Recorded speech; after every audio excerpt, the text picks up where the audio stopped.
Hey, good Monday morning. Good morning to you.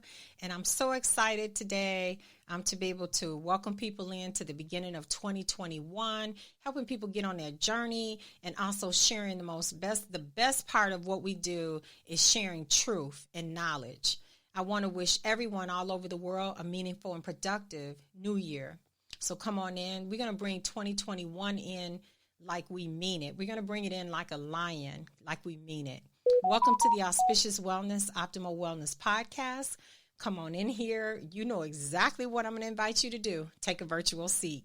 I'm broadcasting live and in studio, and you know what it is. We do not do ordinary, but I promise to bring you an extraordinary experience as we endeavor more and more into our truth, as we go deeper and deeper into the auspicious wellness experience. My name is Debra Smith Torrence. I am your host. I'm a life and health coach. I'm a manufacturer in cannabinoid molecules. You know what that means. Yes, we have a CBD company, which we own.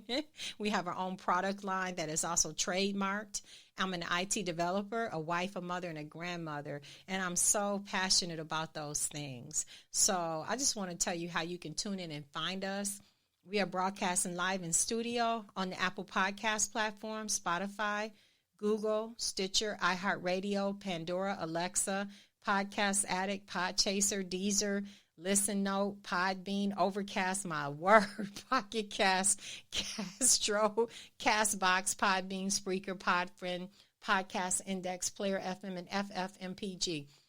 The reason why we say these things is to acknowledge to you all the different places and ways that you can access us. Just say, hey, I'd like to listen to Debra Smith Torrence podcast, or I'd like to listen to Auspicious Wellness podcast. And so with that being said, wherever you are in the world, good morning, good afternoon, good evening, because people have been listening to us all over the world in 7 different countries. We've been in India, we've been in Africa, we've been in the UK, France, England, Ireland, London, just everywhere. And I'm just so excited, United States. And I just want to thank listeners from all over the world for coming in, giving us your time, downloading our actual podcast episodes, and letting us know that we need to keep going. We need to keep devoting time, giving in time and it feels good when you give your time.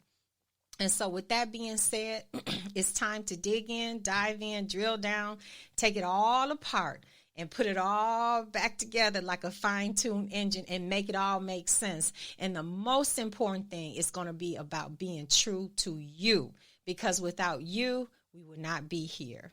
And so come on in again. The invitation is extended, and take a virtual seat. I'm going to give our disclaimer. This podcast is not intended to diagnose, treat, cure, or prevent any disease. Our episode today is centered around a very special lady. Her name, our in-studio guest today is Tracey J. Edmonds. And Tracey actually has written a book. This book is called Wild Hair. I even just fell in love with the title. I really, really did. Tracey is she's an authentic leader. She's a truth teller. She taps into her vulnerability power line and helps people understand how to be responsive and responsible in your journey in business. Okay. Tracey J. Edmonds pursued her Wild Hair book, and she's been on this journey for 2 decades, just about 20 years. She gave up a comfortable career in senior leadership role at a Fortune 500 company to take a position in an organization that was more authentically her. The more eventually that she went in, she started to recognize that there were things that she wanted to do about continuing to tell her truth, being able to stay on her journey. And the more she walked in her journey, the more deeper it came to her the more prolific it became that she was going to start TJE Coaching and Consulting as a coach, as a business coach. Okay. And as a success coach. And so without further ado, I want to invite Tracey in. Hi, Tracey. How you doing today? I am doing well. Thank you so much for having me on your show. Well, you know what? I just, after we got to know each other, I just knew that we needed to tell your story and get more people to know about your book, to give you more exposure than you already have about your book, and more so to be able to tell your story, because your story is truthful to many, and helping career women be able to climb the ladder, go to the next step, because that's been your journey, that's been your truth. You've done this. So how did this, if you can share with our audience where you are today, how did this actually come about? Because I'm very sure that people are really going to want to hear it. It's going to resonate with a lot of women. We did do a series, and I want people to go back to that series. It's called Successful Women and Self-Love. After Tracey and I finish this, go back to Successful Women and Self-Love, which is in season 1. We are now in season 2. This is episode 2 of season 2. So I need you to go back to season 1. That's the season that is in. And all of what we shared today will ring truth, and you'll have a full picture of free coaching about self-love and success, because all of it ties together. So with that being said, Tracey, you just got to share. The floor is yours. Come on, let's go.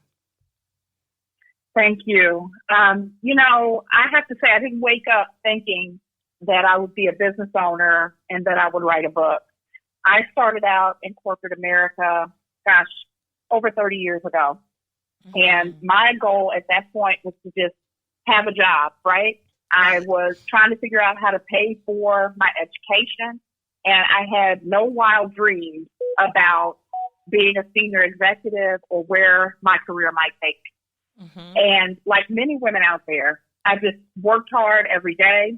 I kept putting one foot in front of the other and building a career over time. But what was interesting is, as I got into my career about 20 years in, I realized I did not love what I was doing.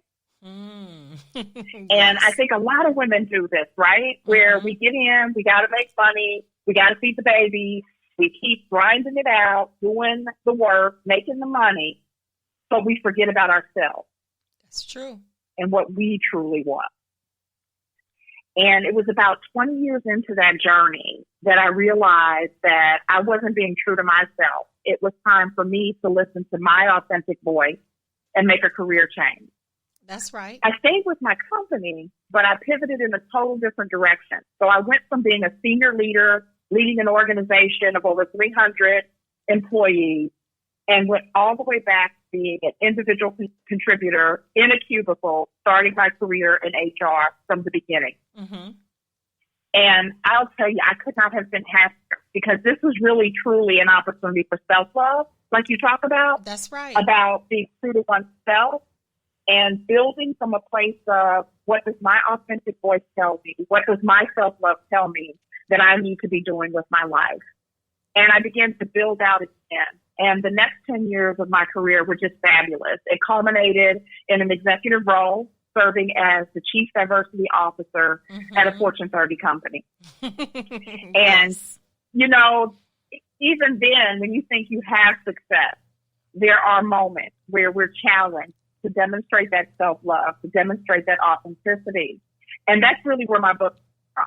Because I had a moment back in 2014, 2015, where I decided to make a transition from looking like the traditional, stereotypical executive, straight hair, beautiful suit, playing the role.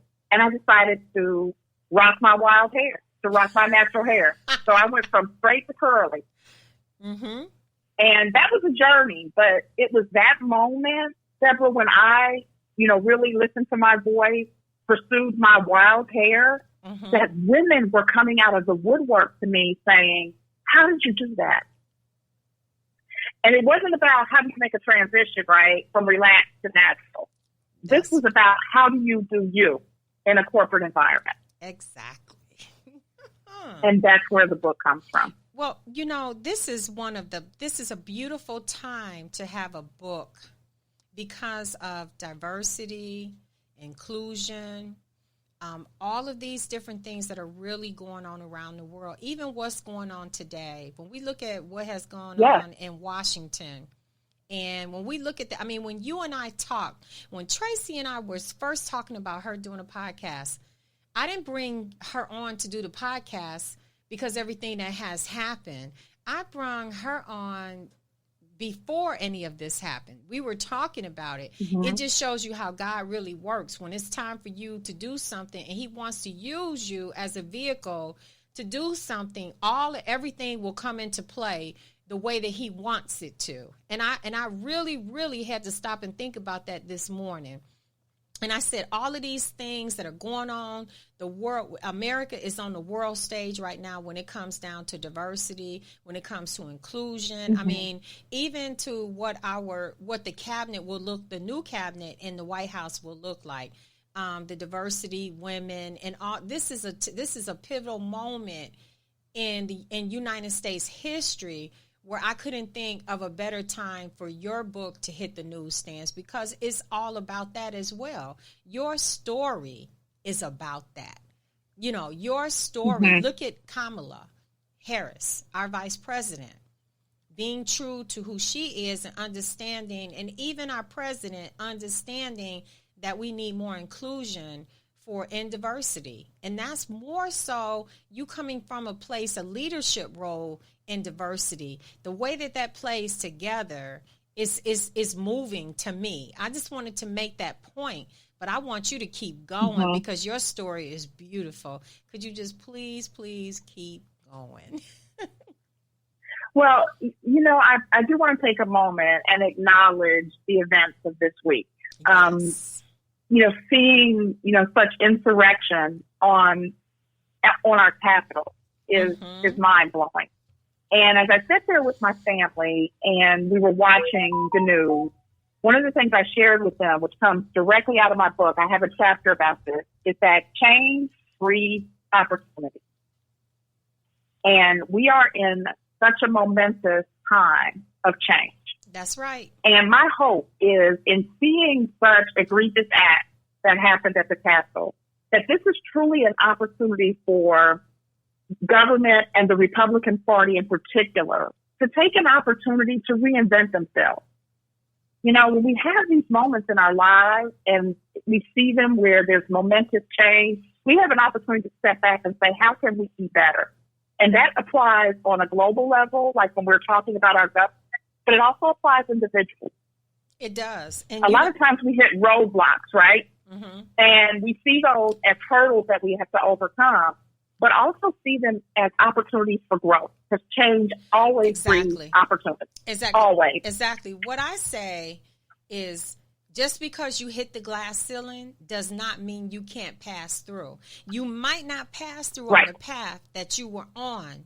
You may be on a completely different journey, which is what you pivoted to. It doesn't, but you take all of your experience and expertise with you, and that plays a role in self-development of where you're going, of what you need. Mm-hmm. All of the hits, the bumps, the lumps that you take, they come into play later on the journey. And that's the way it was written. That's the way it was meant to be.